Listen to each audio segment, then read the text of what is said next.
Welcome to the machine. If you can't keep up, you push this red button.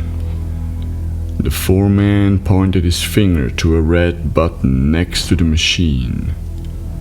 But emergencies only, you understand?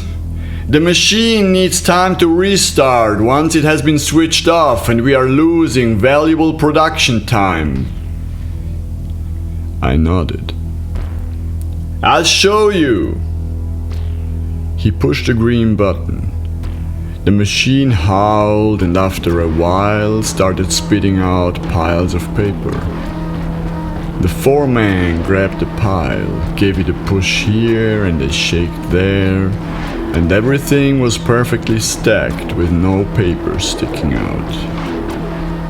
He turned around, engaged into the machine with his foot and, with a step and turn to his left, put the pile on a pallet. Now you, he said, and I grabbed the next pile that came out of the machine and knocked the pile on the table, knocked again, and sheets of paper stuck out in all directions. I pulled out one of the sheets and put it on top of the pile. No, not like this, the foreman yelled when the next pile came out of the machine. Shortly after, the machine howled and slowly came to a halt. You do it the wrong way, the foreman said and turned the machine back on. While we were waiting, he repeated his instructions. You have to work quickly, the machine is not waiting for you, he yelled over the noise of the incoming leaflets. I looked at the pile, looked at him, he looked at me.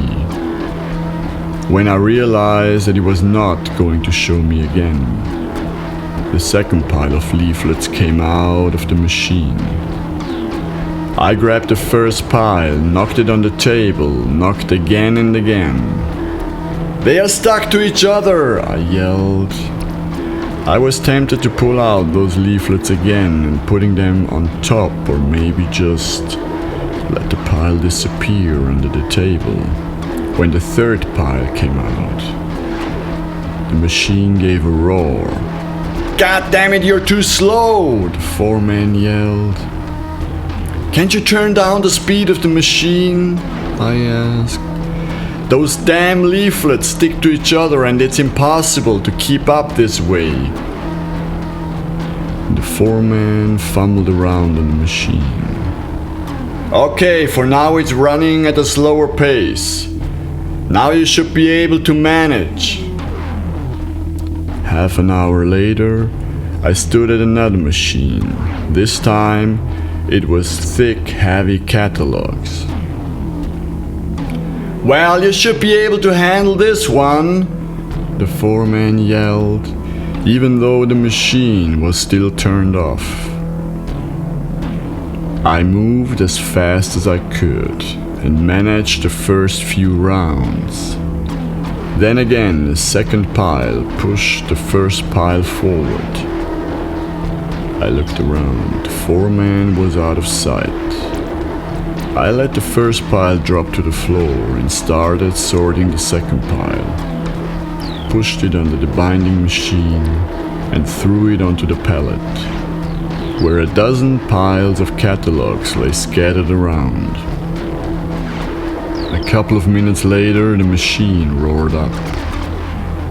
I knocked the remaining piles on the table, bound them, and started to make some order on the pallet, when a furious foreman came stomping towards me. Why did you turn off the machine? He asked. It's too fast, I said. What? The catalogs are something even the village idiot can handle. What the hell is this? He yelled at me and pointed at the floor. Are you out of your goddamn mind? Throwing fresh print onto the floor? I didn't throw them.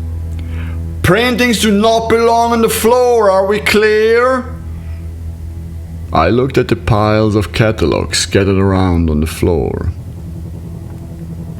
Now you pick this all up, bind them, and I want to see some action here. Call me when you're ready. Then I come and turn the machine back on. I started to pick up the piles of catalogs from the floor, sort them and put them in the binding machine. After the second pile, I took a look around. All around me were machines spitting out pile after pile of printed paper. At the machines stood people receiving the piles, sorting them on the table, holding them under the binding machine, and then piling them up on the pallets. Nothing in this place gave me only one spark of hope for my summer holidays passing in front of my eyes. I had been running the numbers through my head several times. I looked at the factory clock on the wall. I had been working for almost 1 hour, so I had something close to $8 in my pocket.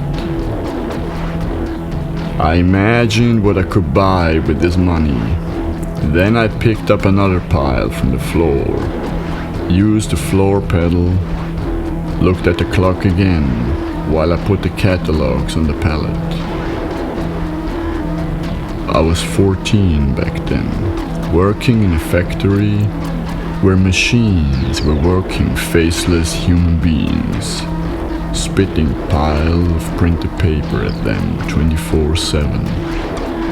Back then I was working for the sole purpose of making some dough for the sake of having money.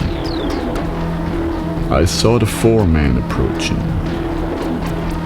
He turned my machine back on and walked back across the hall to his office. I followed him across the factory hall. He jumped around and yelled, "What are you doing?" I quit. "What the hell do you mean you quit?" "I'm leaving." He stood there with a look of disbelief. "How do I get out of here?" I asked, "and where can I get my money?"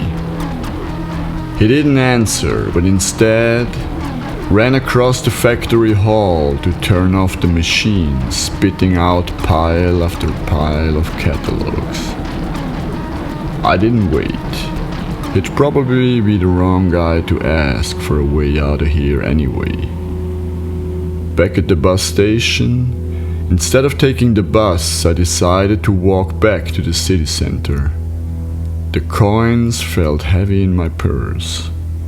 The day was ripe with opportunity and smiled at me in a way it had never done before.